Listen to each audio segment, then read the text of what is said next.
Bienvenue dans Odyssée, l'émission qui s'intéresse à l'humain derrière la politique. Aujourd'hui, nous accueillons Rémi Féraud, sénateur et candidat pour les élections municipales de Paris. Nous reviendrons sur son parcours, sur le moment le plus marquant de sa carrière politique ou encore sur les coulisses de sa campagne à la mairie de Paris. C'est tout de suite dans l'Odyssée de Rémi Féraud.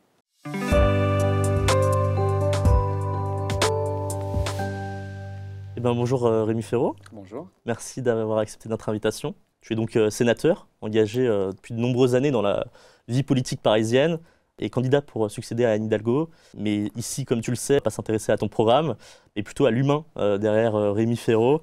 Est-ce que pour commencer, tu pourrais te présenter, nous dire qui tu es et d'où tu viens? Moi, je suis Rémi Féraud, je suis sénateur socialiste de Paris, comme élu. Je préside aussi le groupe Paris en commun, c'est-à-dire le groupe majoritaire au Conseil de Paris, le groupe qui réunit les élus socialistes et les compagnons de route qui ont accompagné Anne Hidalgo depuis 2014. J'ai été maire du 10e arrondissement. Et quand on a été maire, c'est vrai que c'est le mandat qui est souvent le plus marquant. Donc j'ai été maire du 10e arrondissement de 2008 à 2017. En 2008, j'étais plus jeune maire d'arrondissement. Ensuite, le temps passe. Et avant d'être maire du 10e, j'avais été premier adjoint de mon prédécesseur, Tony Dreyfus. J'ai été secrétaire de la section socialiste du 10e. Avant, j'avais été engagé au mouvement des jeunes socialistes que Benoît Hamon avait fondé, ou plus exactement refondé au début des années 90. J'ai aussi été pendant une dizaine d'années et 2 fois premier secrétaire de la Fédération socialiste de Paris. Bref, j'ai exercé beaucoup de mandats et de responsabilités depuis 25 ans au sein du PS parisien, mais mon parcours personnel, il est entièrement socialiste et entièrement parisien.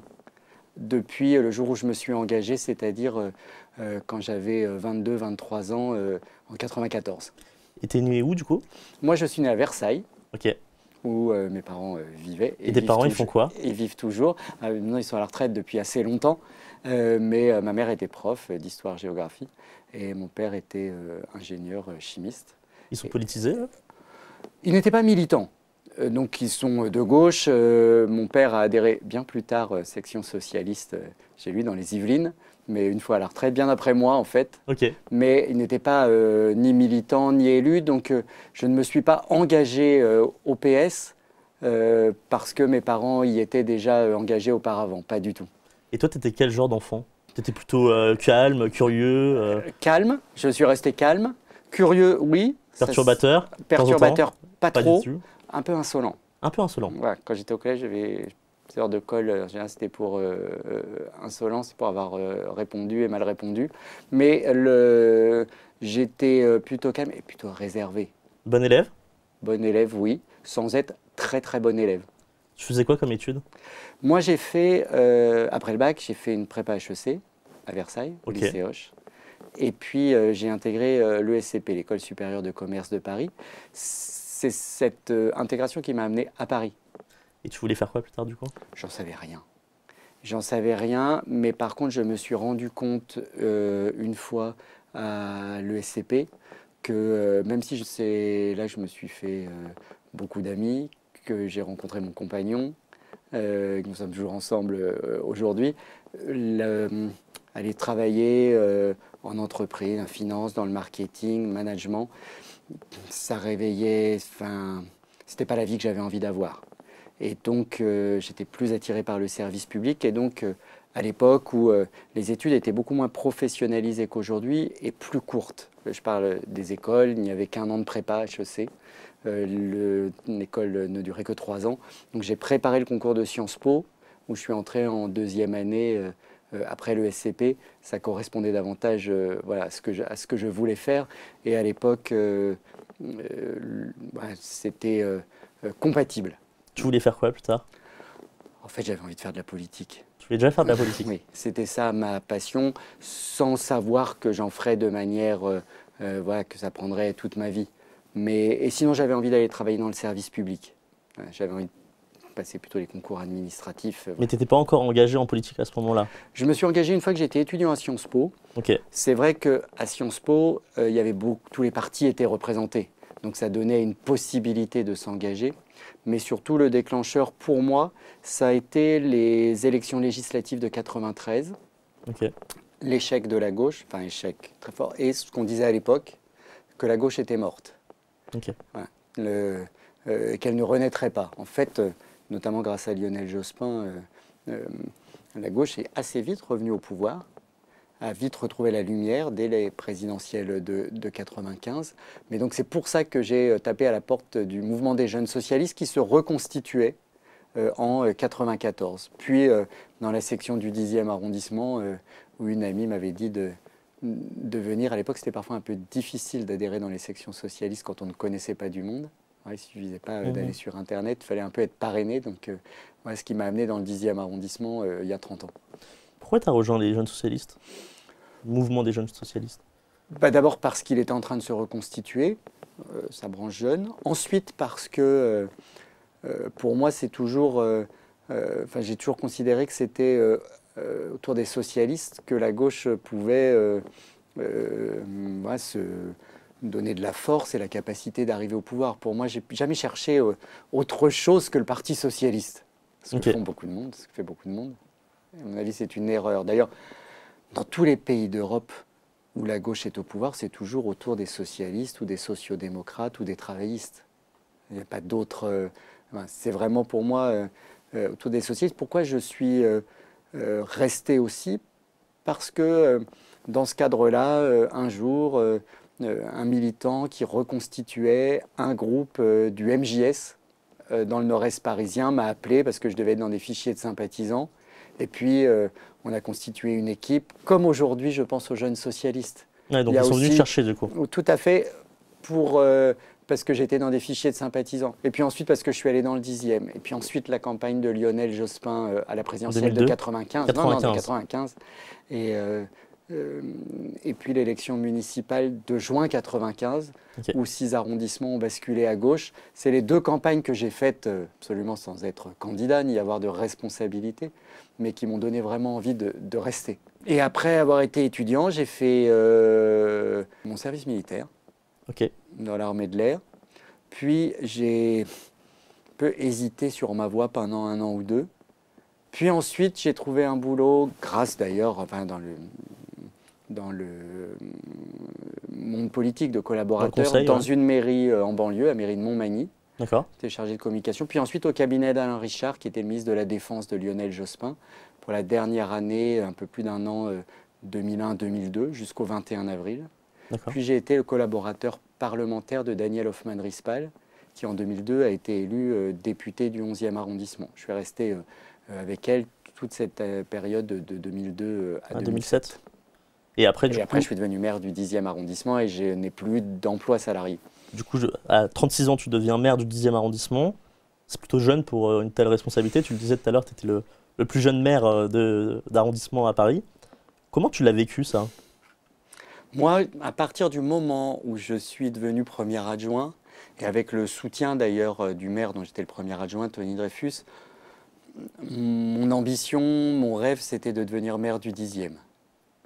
Le 10e? Ouais, quand on est en politique, il faut aimer les gens et il faut aimer son territoire, son village, sa ville, son arrondissement. Ça, j'y crois profondément.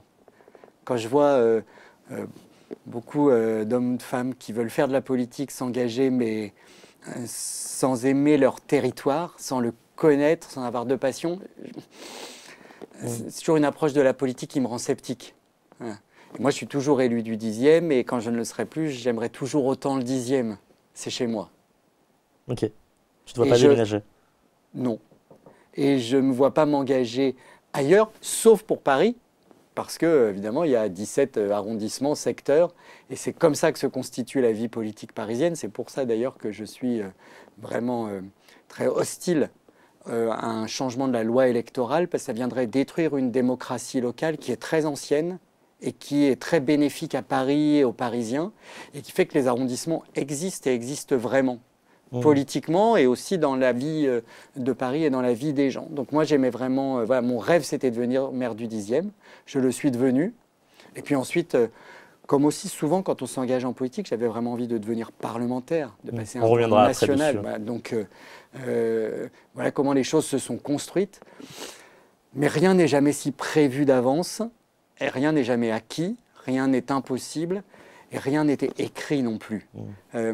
Des fois, on réinterprète en regardant en arrière. Moi, je ne savais pas que je ferais une carrière politique, entre guillemets, lorsque je me suis engagé, ni même lorsque je suis devenu élu pour la première fois en 2001, dans la première élection de Bertrand Delanoë. Qu'est-ce que tu retiens de ton mandat de maire du 10e arrondissement? D'abord que ça m'a passionné, que quand on est maire, ensuite on raisonne aussi toujours plus tard un peu comme un maire, que j'ai su trouver à la fois mon sens du contact avec les gens, que j'ai appris à connaître très bien le 10e, mais on a toujours à apprendre, que j'ai pu mener des projets et poursuivre. Le 10e, c'est un arrondissement. Parmi d'autres, chacun a son identité. Mais c'est certainement l'un des arrondissements où Paris s'est le plus transformé depuis le début du siècle. Et depuis que la gauche est arrivée aux responsabilités à Paris, de la place de la République à Barbès, le long du canal Saint-Martin, Faubourg Saint-Denis, Belleville, c'est vraiment l'un des endroits où Paris a le plus évolué, en gardant sa mixité sociale, en devenant un arrondissement très festif, culturel, plus qu'il ne l'était, très créatif, très commerçant, extrêmement cosmopolite, en gardant des quartiers très divers. C'est aussi une porte d'entrée dans Paris, une des principales portes d'entrée avec la gare de l'Est, la gare du Nord. Ça relie à la fois le Paris populaire, Barbès, Jaurès, Stalingrad, Belleville, et le centre de Paris, en débouchant sur la place de la République. Il a c'est vraiment un arrondissement qui s'est énormément transformé, qui je crois n'a pas perdu son âme. Je pense que j'y ai participé. Je suis très fier, les images qui me restent, ce sont les équipements qu'on a créés, qui existent toujours, pas seulement des moments d'inauguration, mais les équipements qui vivent. Je peux penser notamment au Luxor à Barbès. Je connais pas, c'est quoi? Le grand cinéma à Barbès, okay, que la ville a racheté, qui était un bâtiment abandonné. On peut penser au point éphémère sur le canal Saint-Martin. Okay. Là aussi, avec Bertrand Delanoë, on a totalement transformé, notamment un lieu culturel. À la médiathèque Françoise Sagan, qui est sûrement l'une des plus belles de Paris. Dans l'ancien hôpital Saint-Lazare, on a créé beaucoup d'équipements publics. Je pense aussi au Faubourg Saint-Denis, qui était il y avait des voitures tout le temps, du matin au soir, qui descendaient vers le centre de Paris, et qui aujourd'hui est resté très commerçant, mais aussi devenu très festif et très à la mode. Quartier des Gares qui s'est beaucoup transformé, et je pense aussi au tout le quartier du Bas-Belleville qui est dans le 10e, autour de la place Sainte-Marthe, où on a fait un gros travail pour préserver le vieux tissu faubourien ouvrier, mais tout en mettant fin à l'habitat insalubre. Après, je pourrais citer plein de projets, mais je sais aussi qu'il y a un projet dont tout le monde parle, en utilisant le mot salle de shoot, qu'il ne faut pas utiliser parce que c'est en fait une salle de consommation de drogue à moindre risque, c'est-à-dire dans un but de réduction des risques. C'est vraiment moi, au plan local, avec l'équipe du 10e municipal qui était totalement soudée derrière le projet. C'est nous qui avons accueilli sur le site de l'hôpital Lariboisière ce projet. On est les seuls à l'avoir fait avec la mairie de Strasbourg. J'espère que ça pourra se continuer et aussi faire école, parce qu'il y a besoin de lieux de consommation à moindre risque. On s'était d'ailleurs inspiré particulièrement de Genève, où il y a une salle de consommation à moindre risque près de la gare de Genève. C'est ce modèle-là qui nous avait inspiré par rapport à des problématiques communes à résoudre, à la fois de santé publique pour les consommateurs de drogue très précaires et de tranquillité pour les habitants d'un quartier où il y avait beaucoup de consommateurs de drogue dans la rue, dans les cages d'escalier, qui étaient eux-mêmes en grande précarité. Mais c'est vraiment le projet dont tout le monde parle. Ce n'est pas un projet unique que j'ai mené, mais je pense qu'il montre aussi une capacité à avoir des convictions dans la durée, à avoir la volonté de les mettre en œuvre, même si c'est difficile, une capacité aussi à le faire, c'est-à-dire de dialogue avec les habitants, de trouver des compromis, de mener une concertation. La salle, si elle existe toujours aujourd'hui, c'est qu'on a mené ce projet avec la capacité d'aller au bout et aussi de rassurer, d'apaiser, de convaincre, sans jamais renoncer. L'autre événement marquant de mon mandat, et c'est l'événement le plus marquant de ma vie politique, c'est les attentats du On 13 va y novembre venir. 2015. Bien sûr, Justement, du coup, c'est évidemment un événement qui m'a marqué, qui me marquera pour toujours. tu as vécu du coup les attentats du 13 novembre 2015. 5 minutes après les premières explosions au Stade de France, il y a une première fusillade qui éclate dans le 10e arrondissement. Tu te souviens où tu étais ce jour-là? Je m'en souviens très bien, même si je sais que la mémoire évolue, que des choses, on oublie certaines choses, d'autres peuvent se transformer.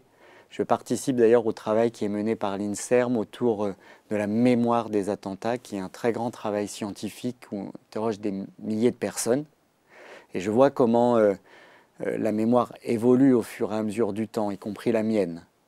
Mais je sais, ce soir-là, à 21h30, c'était un vendredi soir, j'étais à la mairie du 10e, encore, j'étais dans mon bureau, il n'y avait plus grand monde à la mairie et je reçois un appel de mon adjoint, Éric Algrin, qui m'appelle en me disant Rémi, ma fille me dit qu'il y a une fusillade au Carillon. Et elle le savait, je crois, d'une amie à elle, elle devait être adolescente encore à l'époque ou étudiante, je ne sais pas très bien, qui habitait juste à côté. Donc c'est par une remontée d'informations très rapide et très locale. Et du coup, je me souviens, j'appelle le commissaire du 10e sur son portable. Vu le vendredi soir, l'heure, il était chez lui. Il m'a dit, je ne sais pas, c'était en fait quasi en temps réel. Et il m'a rappelé 1 minute après, je me renseigne, il m'a rappelé 1 minute après en me disant, c'est extrêmement grave, surtout vous n'y allez pas, et je vous tiens au courant.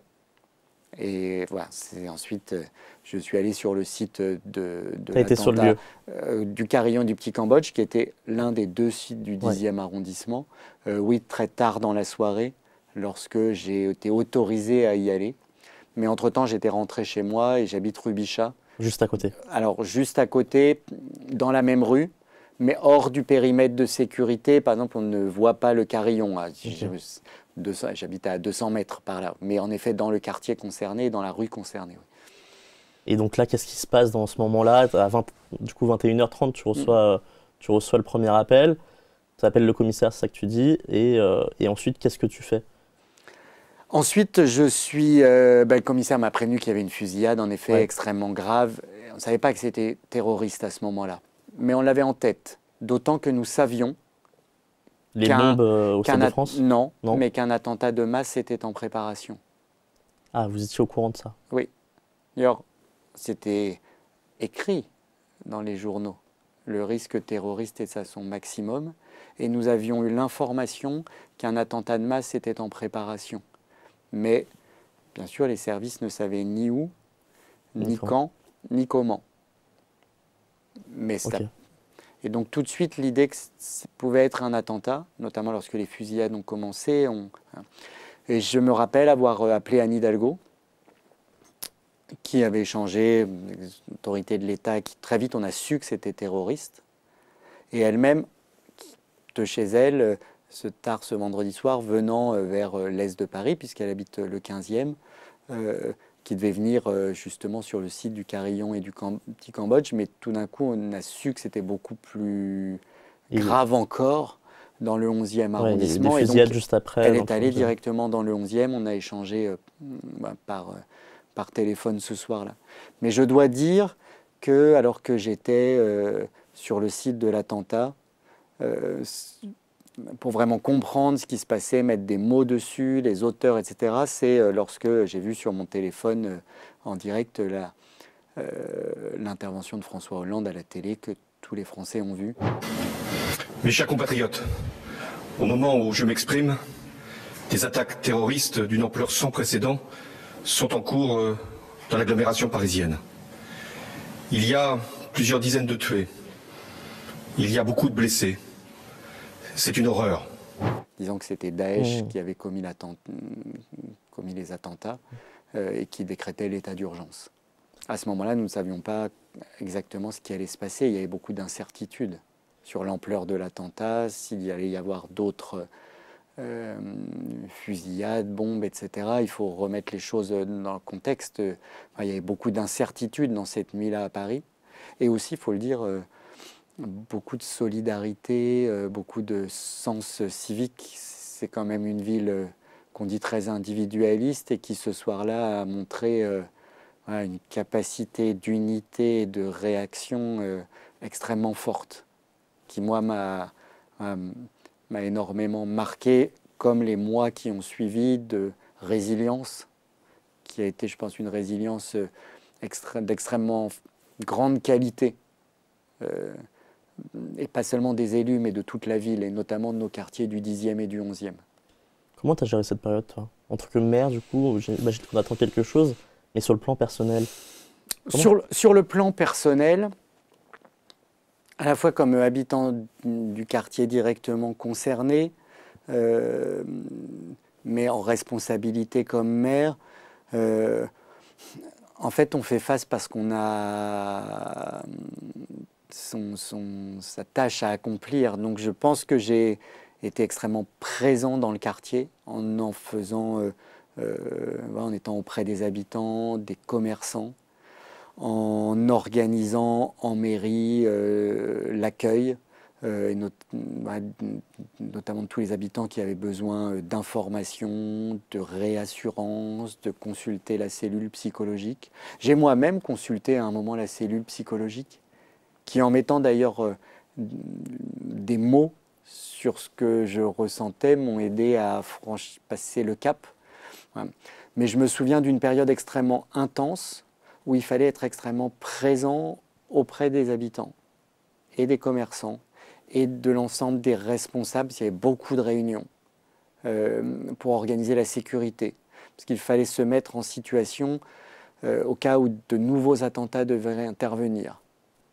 On avait notamment une très grande angoisse qu'un attentat intervienne sur une école. Donc il y avait beaucoup de travail à accomplir pour sécuriser les lieux, beaucoup de travail à accomplir pour être auprès des gens, pouvoir faire face. Et c'est là que tout le monde a été absolument extraordinaire. Y compris tous les petits problèmes du quotidien, les gens ne parlaient plus de ça, mais de comment on fait face ensemble. Et je me souviens d'une période extrêmement intense de ce point de vue, tous les mois qui ont suivi. Et c'est quand on est maire, voilà, on se pose aussi des questions. Quelle est ma responsabilité? Qu'est-ce que j'ai fait? Qu'est-ce que je n'ai pas fait? Pourquoi là? C'est d'ailleurs une réponse que je n'ai pas aujourd'hui, qu'on n'a pas eu du procès. Pourquoi ces terrasses de café-là? Je ne sais pas s'il y a une explication. En tout cas, pour moi, c'est un parcours terroriste. Je ne parle pas du Stade de France, mais depuis la rue Alibert, rue Bichat, jusqu'au 11e arrondissement, aux terrasses du 11e, rue de Charonne, passant par le Bataclan, évidemment. Oui. C'est un parcours qui est à peu près le même que celui de la manif du 11 janvier 2015, quelques mois avant. Celle où des millions de personnes sont descendues dans la rue pour dire non, après les attentats, l'attentat contre Charlie Hebdo, contre l'Hypercacher. Pour moi, c'est vraiment cette symbolique-là, même si je ne crois pas que ça ait jamais été dit, qui était visé par, en plus de la jeunesse, en plus de la musique, en plus de la fête, c'était ce qui était visé, c'était ce parcours-là aussi. Qui allait d'ailleurs du 10e et du 11e, et dans les arrondissements, je pense que le lien entre le 10e et le 11e a été très fort dans tous ces mois qui ont suivi les attentats de 2015, dans des arrondissements qui en plus se ressemblent dans leur urbanisme, dans leur vie, dans leur sociologie. Ça t'a changé, toi? Je crois que oui, mais je ne saurais pas forcément vraiment dire comment, mais je sais que lorsqu'on est en responsabilité, il faut, de maire en particulier, il faut être prêt à faire face voilà, à des événements extrêmement graves, extrêmement durs, qui en l'occurrence s'apparentent à une guerre. Parce que c'était une guerre qui a été déclarée sur notre territoire par Daesh à ce moment-là. On va changer de sujet, on va venir à un sujet plus joyeux. Du coup, tu es aujourd'hui sénateur depuis 2017. Et quand tu vois le chemin parcouru donc, de Versailles jusqu'à aujourd'hui, tu t'es engagé vers 23 ans en tant que simple militant du MJS à sénateur. Est-ce que tu es fier de la personne que tu es devenue? Je suis très heureux d'avoir pu devenir et maire du 10e et parlementaire. Fier, enfin, pas... ça ne peut pas être une fierté qui est juste personnelle. On ne fait pas de la politique tout seul et pour soi-même. Non, mais tu peux être fier de toi, la personne. Je suis heureux du parcours et j'étais très fier d'être élu maire. Comme j'étais fier, et c'était la même année, en 2008, d'être devenu conseiller de Paris. C'est pas rien d'être élu de Paris. C'est vrai. Comme j'ai été très fier d'entrer au Parlement, oui. Mais je pense qu'il ne faut pas que ça devienne voilà, une fierté mal placée. Et c'est vrai que quand j'ai poussé la porte du MJS, puis de ma section socialiste, oui, je n'avais pas envisagé ces mandats-là, mais j'en aurais sûrement rêvé. Je ne sais pas, c'est difficile de réinterpréter, voilà, mais ça n'était pas écrit d'avance, oui. Est-ce que tu as des mentors, des gens qui t'ont aidé à arriver là où tu en es aujourd'hui, des gens qui comptent pour toi, des gens qui t'ont transformé? Alors, toute rencontre transforme. Tous ceux qui m'ont accompagné et qui m'accompagnent aujourd'hui. Je pense aussi souvent à ceux qui ne sont plus là. Mais j'ai envie de citer 4 personnes dans ce cas-là, qui m'ont vraiment aidé, appris beaucoup, qui m'ont donné ma chance aussi. Je pense à Bertrand Delanoë, ancien maire de Paris, qui m'a permis de devenir maire du 10e arrondissement. Je crois qu'il ne l'a pas regretté, d'ailleurs, ensuite. C'est lui qui te l'a proposé? Non, c'est moi qui voulais devenir maire du 10e, mais il aurait pu choisir faire un autre choix. Nous étions d'ailleurs en concurrence avec une autre élue du 10e pour être tête de liste dans le 10e arrondissement en 2008. Et il m'a laissé ma chance en permettant d'être candidat et d'être élu en 2008. Il y a Anne Hidalgo, qui dès ce moment-là d'ailleurs m'a encouragé à devenir maire du 10e, qui m'a encouragé à devenir premier secrétaire de la fédération et que j'ai accompagné dans sa conquête de 2014 en étant directeur de campagne et puis premier secrétaire de la fédération. Il y a Tony Dreyfus, ton prédécesseur, qui était maire du 10e arrondissement, qui m'a pris comme premier adjoint pour me donner ma chance et qui a estimé à la fin de notre mandat que oui, lui qui voulait passer la main à la mairie du 10e, qui ne voulait pas se représenter, m'a vraiment aidé à lui succéder. J'avais 29 ans en 2001 et quand j'ai été élu pour la première fois, j'étais élu d'arrondissement, j'étais premier adjoint du 10e, mais je n'étais pas conseiller de Paris. Et d'ailleurs aujourd'hui, je sais que parfois c'est difficile d'être élu d'arrondissement sans être au conseil de Paris. Beaucoup d'élus d'arrondissement le vivent ainsi. Et je le sais, en tout cas je l'ai expérimenté parce que j'ai effectué un mandat sans être conseiller de Paris tout en étant élu du 10e. Et je sais la difficulté. Parce qu'on n'est pas présent au conseil de Paris, parce qu'on peut être coupé de soi-même de l'hôtel de ville, et que c'est plus difficile et parfois un peu frustrant d'être élu d'arrondissement sans être au conseil de Paris, même si on a absolument besoin d'avoir des élus d'arrondissement. Mais je sais aussi que cette situation est parfois un peu difficile. Et puis, je pense à Daniel Hoffmann-Rispal, personnage. Qui t'a apporté quoi? D'abord, un amour des quartiers populaires de Paris, d'une histoire de la communauté juive parisienne, des associations de la communauté juive, puis de son engagement social et d'une générosité, d'une détermination militante. Elle m'a aussi appris ce que c'était que le militantisme. Elle était très fière, vu le milieu, d'où elle venait, les études qu'elle n'avait pas faites. Elle était très fière d'être parlementaire et d'avoir été élue vice-présidente de l'Assemblée nationale. Je pense souvent à elle, notamment en ce moment, elle est décédée en 2020. J'ai demandé à ChatGPT de me donner tes 3 qualités et tes 3 défauts. Ça m'intéresse. Et j'aimerais que tu me dises si tu te reconnais là-dedans.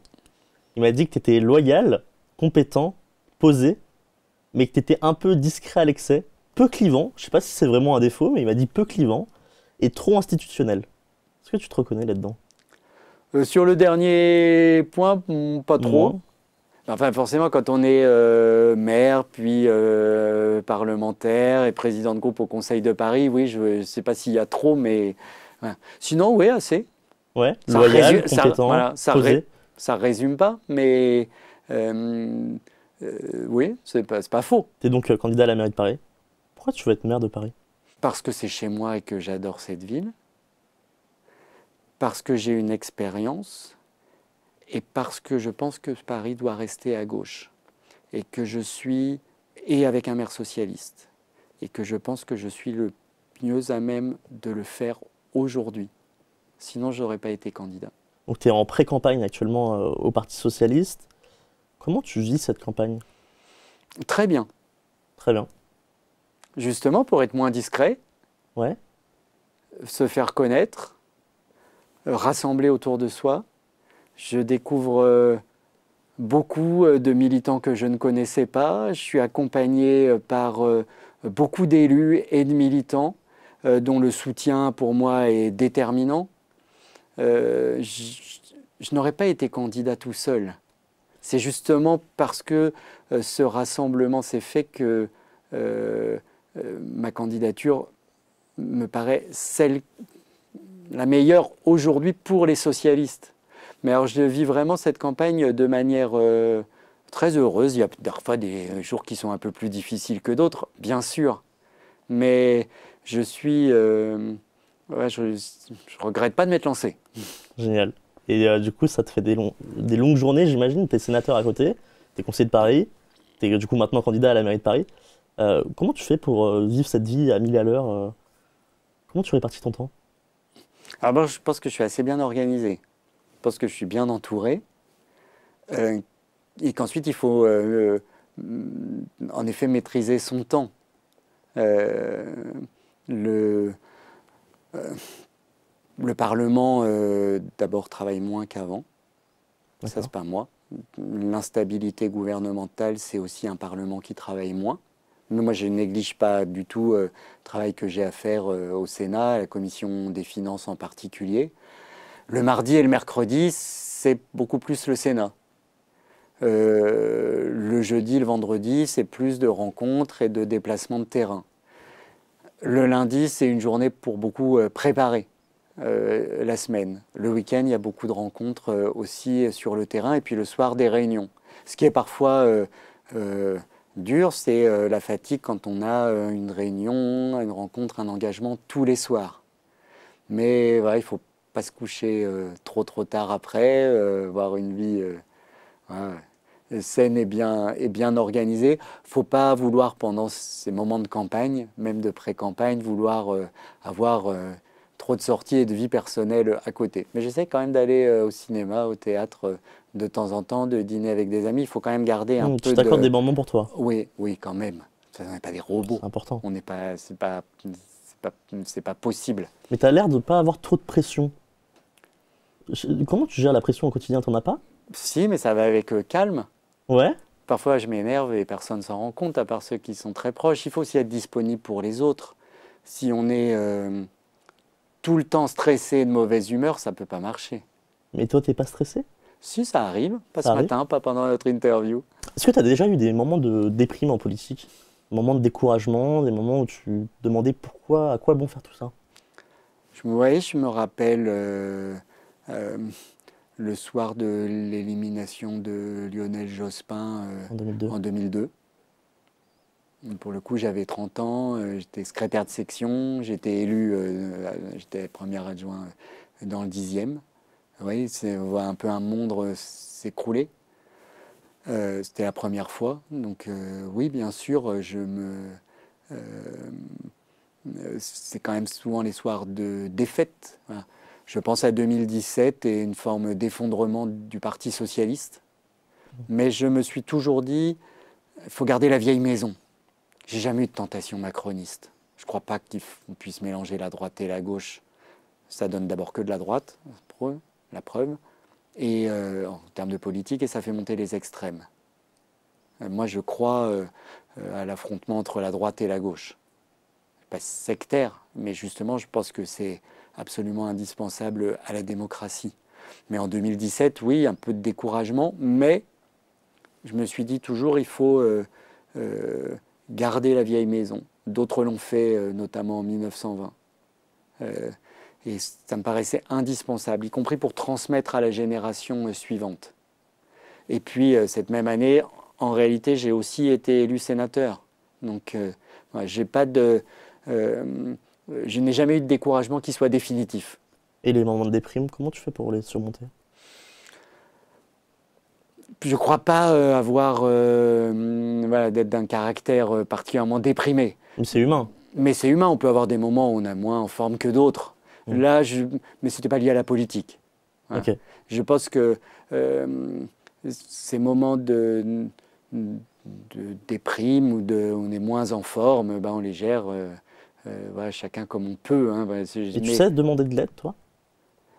Quand il y a un petit moment de mou, un petit moment de déprime, tu sais, alerter, demander de l'aide, en parler? Je crois. Ouais. Je crois, oui. Et je crois. Après, moi, je fais de la politique en ayant des collaborateurs parfois assez anciens. Et puis des amis très proches et véritables. Tes collaborateurs sont là depuis très longtemps, j'ai remarqué ça. Depuis 2017, c'est les mêmes au Sénat. Au Sénat, oui, tout à fait. Et c'est d'ailleurs des collaborateurs que tu avais déjà avant pour certains. Oui, donc, mais je crois à la loyauté, à la fidélité, à la confiance. Est-ce que tu as un regret en politique? Alors ça, comme ça, je ne me suis pas posé cette question-là. Est-ce que j'ai un regret en politique? Personnel? Ouais, un truc que tu regrettes. Un truc que tu as fait à contre-cœur, peut-être. Ou alors qu'avec le temps, tu l'aurais peut-être pas refait. Oh, ça, oui, forcément, il y a des... on apprend aussi de ses erreurs. Donc, bien sûr qu'on peut regretter certaines choses. En tout cas, j'ai jamais regretté mes choix politiques principaux. J'ai jamais regretté, bien au contraire, d'avoir soutenu Bertrand Delanoë quand il était candidat à la candidature, face à Jack Lang, d'avoir beaucoup accompagné Anne Hidalgo pour être maire de Paris.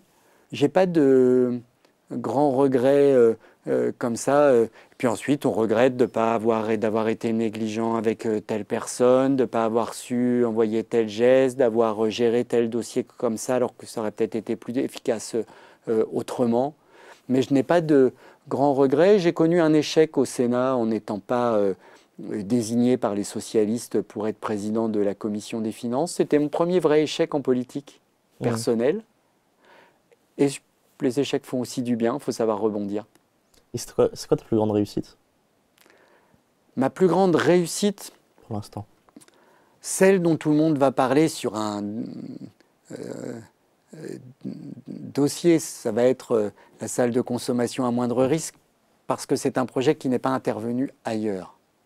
Mais je crois que ma plus grande réussite, s'inscrit dedans, c'est d'avoir été un maire du 10e qui a réussi à tirer son arrondissement vers le haut, dans la continuité un peu de ce qui avait été, continuité de mon prédécesseur Tony Dreyfus, et d'avoir su transmettre à Alexandra Cordebar, qui est maire aujourd'hui, c'est-à-dire une histoire qui se continue.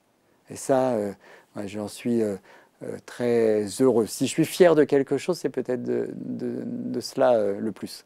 Est-ce que tu as une œuvre préférée? Un livre, un film, un truc qui t'a marqué? Ouais, tu peux m'en dire plusieurs si tu veux. C'est difficile de répondre comme ça. Une œuvre préférée. Déjà un livre peut-être. Un livre en plus, préféré? ça dépend, oui, ça dépend des époques. Moments. Quand j'étais plus jeune, quand j'étais ado, et après j'adorais Balzac.